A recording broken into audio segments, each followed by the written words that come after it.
UK police officer admits to murdering Sarah Everard.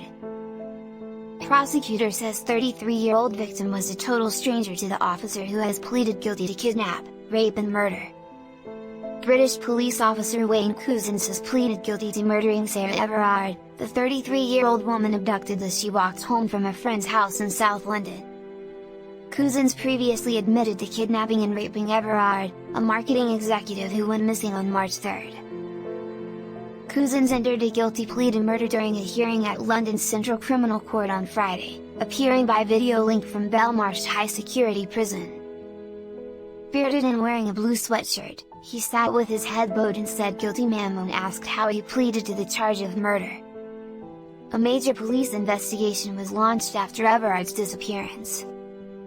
Her body was found a week later in the woods more than 80 kilometers, 50 miles, southeast of London, close to a piece of land owned by Couzens.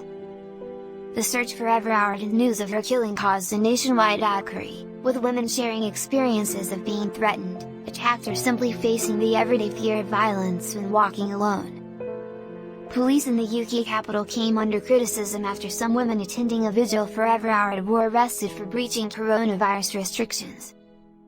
Couzens, 48, joined London's Metropolitan Police in 2018 and had most recently served in the Parliamentary and Diplomatic Protection Command, an armed unit responsible for guarding embassies in the capital and Parliament. Prosecutor Tom Little said Couzens had never met Everard prior to kidnapping her from London's South Circular Road in a rented car, and that they were total strangers.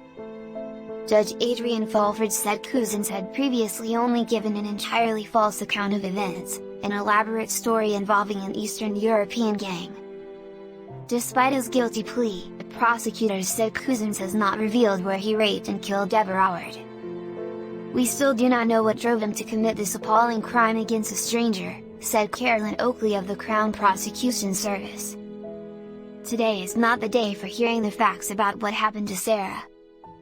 Today is a day to remember Sarah, and our thoughts remain with her family and friends." Couzens is due to be sentenced during a 2-day hearing that starts September 29.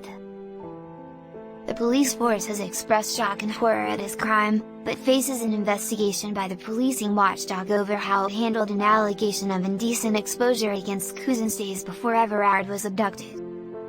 London Metropolitan Police Commissioner Cressida Dick, Britain's most senior officer, told reporters outside court she had personally apologized to Everard's family. "All of us in the Met are sickened, angered and devastated by this man's crimes. They are dreadful," she said. Couzens' lawyer, James Sturman, said his client's pleas represented truly genuine guilt and remorse for what he did. "As he put it to us this morning, he will bear this burden for the rest of his life, and he deserves to, his words and I deserve to. He accepts the victims in this case are the Everard family and friends, not him," Sturman told the court.